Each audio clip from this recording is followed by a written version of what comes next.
Hi, my name is Ed Garza. I'm with Video City Magazine. I'm the brainchild behind this concept. Franklin, listen up because we got a great topic today that we want to talk about, and it solves a major problem in leadership. Now, leadership at any type of corporation or any type of company is important because as the leader goes, the people go, right?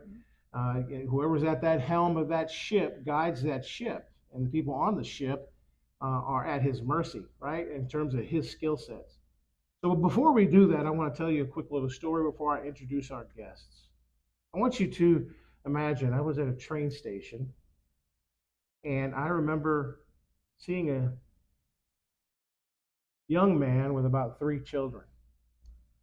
Everybody in the train station was trying to sleep. And his three children were making all kinds of noise. I mean, they were just outrageously just obnoxious. Nobody could sleep, right? Can you picture this? Mm. So this lady goes up to this man and says, "Sir, can you please control your kids? We're trying to sleep." And the man looks up and he says, "Yeah, I know. They just lost their mom tonight at the hospital. I don't know what to do." That's what you call a paradigm shift, right? Her attitude changed instantly because now she went to help the kids and help him, right? And sometimes that's something we face in leadership sometimes. You got to be able to see the big picture. So I'm here with a company called Crestcom, and I'm here with Gary and both Jill, and we're going to talk about their curriculum a little bit so that Franklin understands what they do. So Gary, thank you for being here. Jill, thank you very much. Thank you for having us. Absolutely. So why don't we start with Gary? Tell us a little bit about what was before Crestcom. What led you down this path of this particular curriculum? And we'll get more into the details of the curriculum in a little bit. But what led you here? What was before Crestcom for you?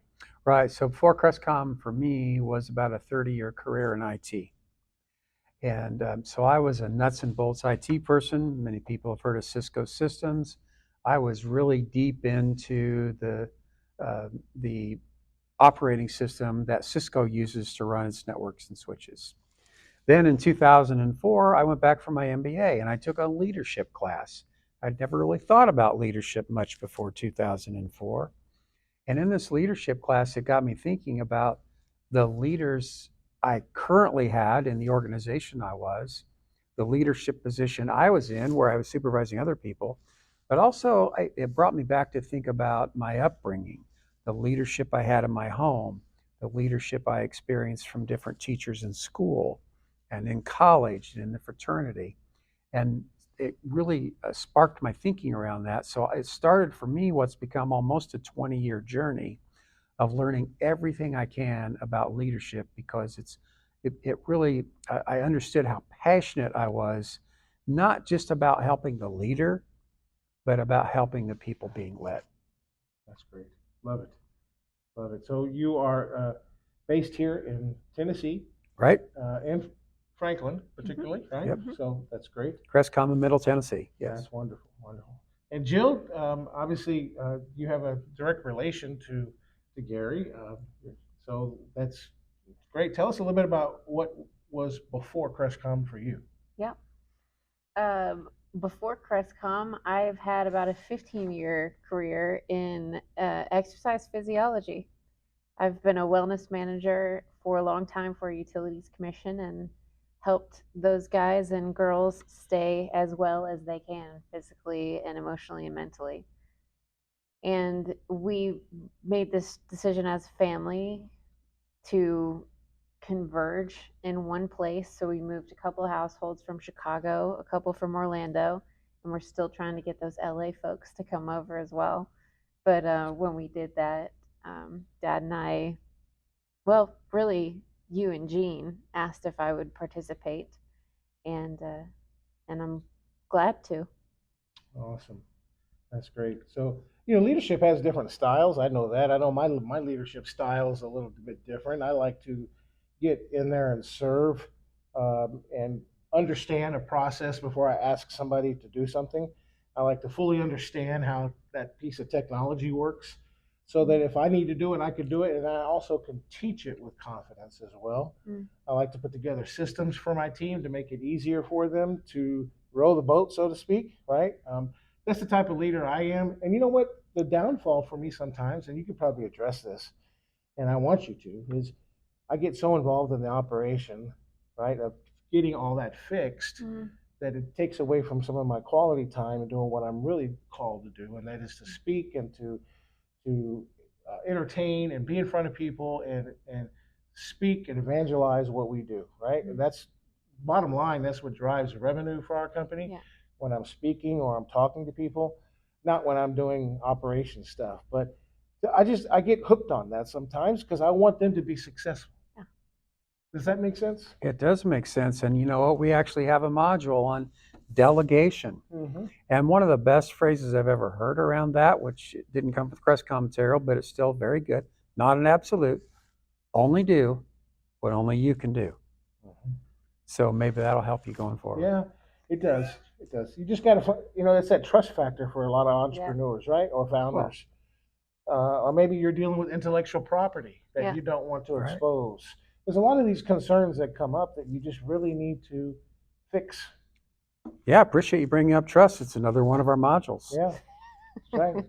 And we didn't even prep you on what all our modules were. So thanks, appreciate that. Yeah, absolutely, yes. So let's talk about the modules. I know you have an event right here at the Power Room. Is this a room that you use regularly? Yeah. Tell us about what happens here at an event when you bring and invite businesses here to participate. Right. So Williamson Inc. has this great power room. If anybody doesn't know about it, it's a fantastic resource, but don't overuse it because we still want to be able to get access to it. But what we do is we bring people in. Our core program is a 12-month program, and it is a 4 hours per month, so 48 hours worth of training. And in those 4 hours every month, we cover 2 modules, 2 key leadership skills. And so for this month, exactly as we're in September now, so we'll be doing adaptive leadership. You're just talking about your leadership style, and one of the points of adaptive leadership is not only understanding your leadership style, but being able to equip yourself to adapt to the people that you are leading and whatever their individual styles are. Very good, very good. Now, how long is that session that you guys normally? That's an introductory session, I would say, right, to your core program when you do it, or is it the beginning of the 12-week program, 12-month program? The thing about a 12-month program is people can jump in at any time. Okay. Because so every September there's an adaptive leadership module. Now we do review the curriculum every year. There are modifications made. We try to bring in newer topics. A few years back, multi-generational topics were brought into it. This year we brought in diversity and inclusion, which was a topic we tried to approach very carefully, very respectfully, because Crestcom's in 60 countries around the world, so there are a lot of cultures and a lot of different organizations that will be participating in our curriculum, and the curriculum's the same all the way around the world. So so that's what we do with that. That's great. And then, Jill, I got to ask you a question.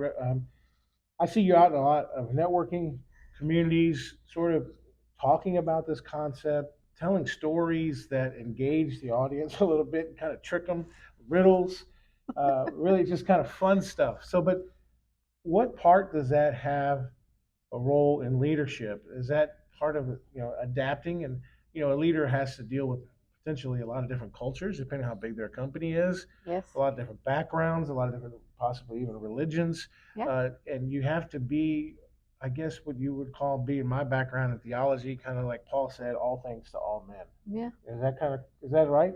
Do I understand that right? I mean, yeah. And women. And women, correct. Yes. I love facilitation. And that is really what you're seeing in those moments where I'm getting to speak to those groups is just using the power of the group and leveraging the wisdom from the people who are in the room to edify each other. And really, the beautiful thing about facilitation is I don't need to be an expert in anything. I just need to know how to ask the right questions. Mm-hmm. And that becomes really fun and foundational to how the program's delivered in real time. So when folks come in, it's either my dad or myself facilitating that content. And you asked, is that a part of adaptive leadership? I think it is. Mm-hmm. But that doesn't mean every leader is going to be a storyteller, you know? So it's really just helping folks understand where their skill sets lie and then leveraging them in a way that edifies the people they lead. Great. And what would you say, like the major pain point that you saw for a leader or someone that's aspiring to be a leader in their organization or their church or their nonprofit? What is the main pain point that you saw? Yeah.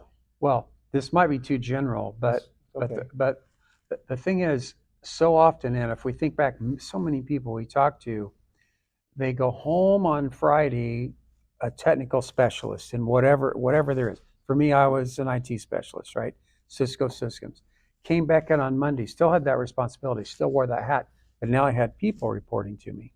So really the pain point that we solve more than any is organizations and people don't always, in fact, frequently don't get the training for those essential leadership skills that are really useful and really needed. Okay. Very good. They don't get the education in Right. college or high school or anything like that, right? I mean, it's just they need to be educated and they need to be informed. A lot of people just don't like to think that I've already been through education. Why do I need additional leadership training? How would you answer that question? Do you face that objection sometimes? Sure. Of course, you're dealing with probably a little bit of ego there. You're dealing with I used to say when somebody says, "Oh, I already know that," they've closed themselves off to learning and expansion, right? And I'm a big believer in the Kaizen principle, the Japanese Kaizen principle, where and that's my leadership style, always trying to make things better. How else can we make things better? Yeah. Is that one of your modules? Sure, continuous improvement, absolutely. That's what I figured. Yeah, absolutely. And a lot of people ask me, "Well, you sure read a lot of books," but I don't. I think it's a core principle, just part of my background in training and taking care of people and servant leadership, right? That's a style, I would imagine. Can you talk about a couple leadership styles that you address in your leadership program, if you would? Well, I mean, Dad is a passionate follower of Robert Greenleaf, who's the founder of servant leadership. Yes. So that's what was always used in our household growing up. Is we had a servant leader at the head of our household, which was a great role model for us. And everybody has their own way of doing it, but I think at the end of the day, it's those essential skills are still relevant, regardless of the style. Those 12 essential leadership skills are in play all the time.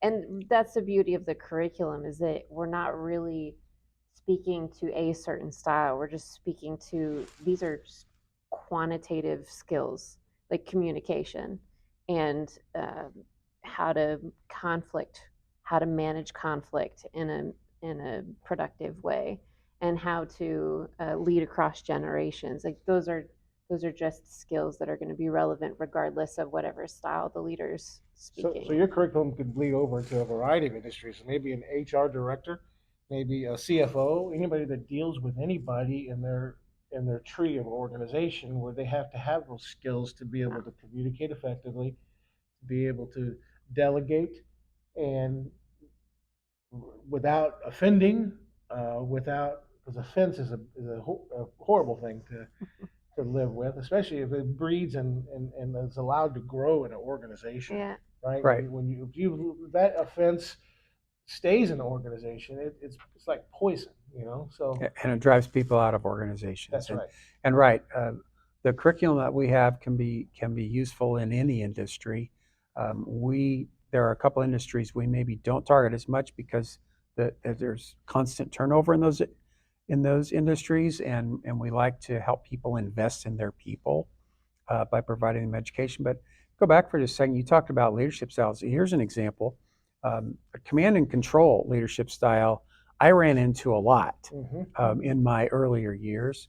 And so, for example, for that particular leadership style, first of all, the adaptive leadership module, but there's another one that's on emotional intelligence. And my background, at least my experience, would suggest that the people that are really strong in the command and control leadership style could maybe use a little help in that area. Yes. And the other people, more like myself, that had a heart to serve well, people I was leading, but my articulation, I mean, Jill's articulation is way better than mine. So for someone with my style and someone that's maybe more reserved, more of an introvert, there are many communication modules, and she already mentioned the storytelling module. Mm-hmm. The power of story. How did you start this session, right? That's right. You told a story. That's right. Because it immediately grabs attention and you can use it to make a point. And so again, it's another leadership style that can benefit greatly from this particular curriculum that we licensed. That's great. So obviously, what should people expect when they come into the power room and they come to one of your modules? Um, you know, you have breaks. Is it an all-day event? Is it how long is it? Give us a little bit of sketch of what it's like. What should they expect when they walk in the room? Sure. Yeah. They should expect our two smiling faces. Okay. Because we will be here. That's great. That's great. It's about 4 hours long. Okay. We take breaks. There are snacks. Okay. So if you can't get them anyhow else, feed them. Yes. Great. We don't agree on snacks, by the way, because I still think chocolate should be part of a Oh, snack. absolutely. Yeah. And this wellness person says there are only certain kind of snacks you should be giving people when they're going to be sitting in a room for 4 hours. Yes.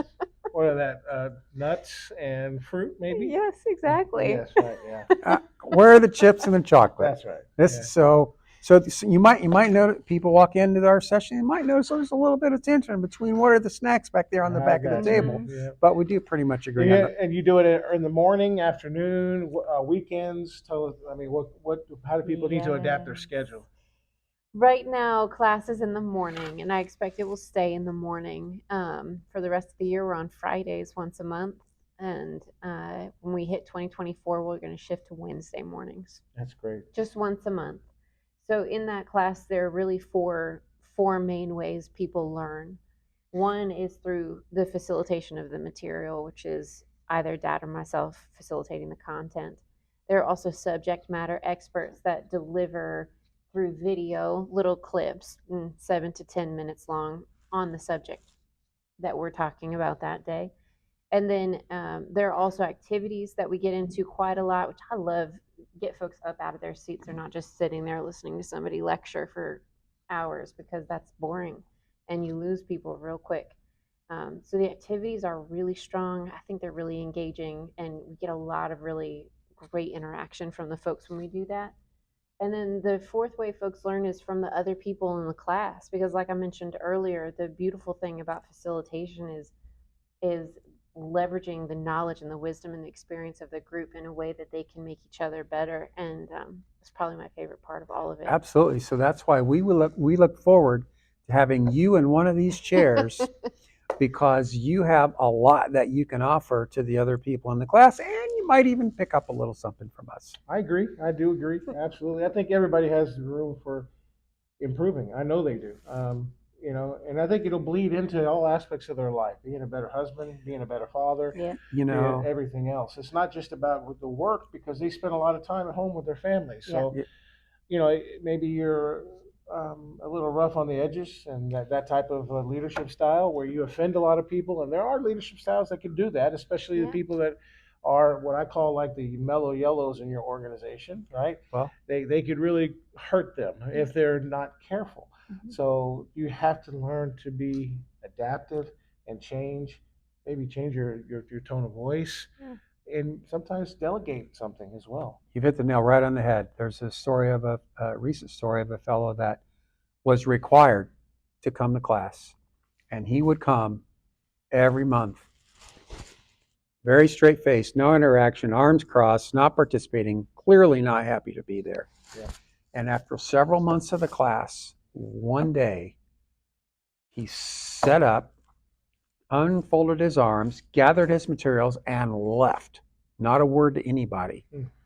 No follow-up, didn't do the debrief afterwards, showed back up the next month. completely different demeanor and apologized to the people at his table and to the people in the class and the facilitators. He said, I am so sorry for the way I left and the way I have conducted myself up until now. But what I heard just really something snapped inside me. I went home. I talked with my family. I apologized. I went back to work, to my person I report to, the people report to me.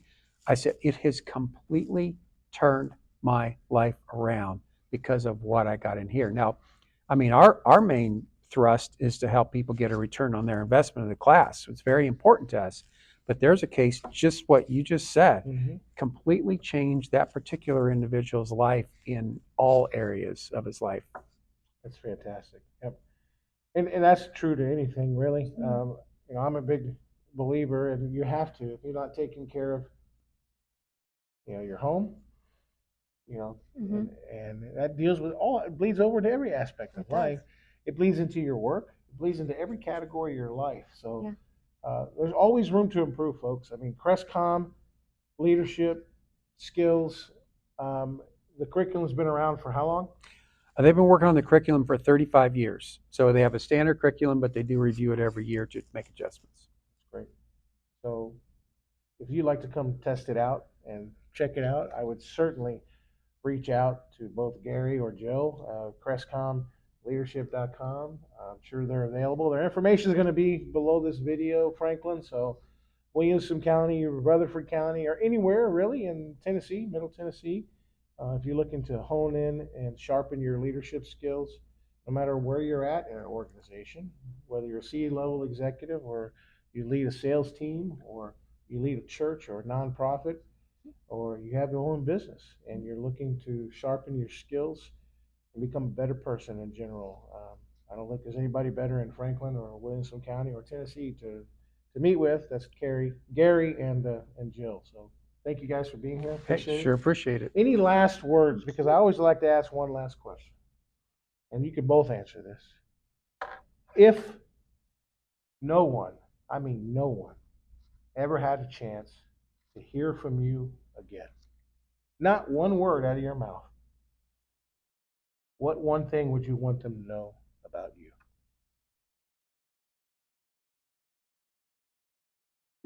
Well, as far as Crestcom goes, it's not a phrase we made up, but if a leader gets better, everybody wins. How about you? What one thing would you want everybody to know about you if they never heard from you again? I can't top that. You can't top that? No. All right. Repeat that again for us. Leader gets better, everybody wins. That's right. Remember that, folks. And don't forget, like I always say, ideas are rejected until knowledge is accepted. So get knowledge. Come and see. It's up to you to make that choice. I'm Ed Garza with Video City Magazine. We're here at the Power Room right here in Williamson County. So make sure that you connect with us and you join our community to continue to learn and grow and get educated and expand, be entertained, and just have a lot of fun here at Video City Magazine. We appreciate you being here. We'll see you next time.